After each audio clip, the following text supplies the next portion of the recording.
महाराष्ट्रातला एक असा घाट जिथून कर न भरता पुढे जाता येत नव्हतं, हा आहे नाणे घाट. सह्याद्री पर्वतरांगामध्ये पुणे आणि ठाणे जिल्ह्याच्या सीमेवर जुन्नर जवळ माळशेज घाटाच्या परिसरात सुमारे 2000 वर्षापूर्वी सातवाहन काळात हा घाट एक महत्वाचा व्यापारी मार्ग होता. इथून जाणाऱ्या व्यापाऱ्याकडून नाण्यांच्या स्वरूपात कर घेतला जायचा आणि म्हणूनच या घाटाला नाव पडलं नाणे घाट. या घाटाची सर्वात खास गोष्ट म्हणजे घाटात आजही जकातीसाठी ठेवलेले दगडी रांजण आढळतात. हेच भारतातील टोल संस्कृतीचा सर्वात जुना पुरावा मानला जातो.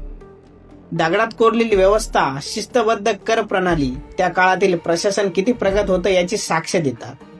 इथे दिसतात दगडात कोरलेली प्राचीन गुहा, ब्राह्मी लिपीतील शिलालेख आणि तो ऐतिहासिक घाट मार्ग जो आजही तसाच उभा आहे.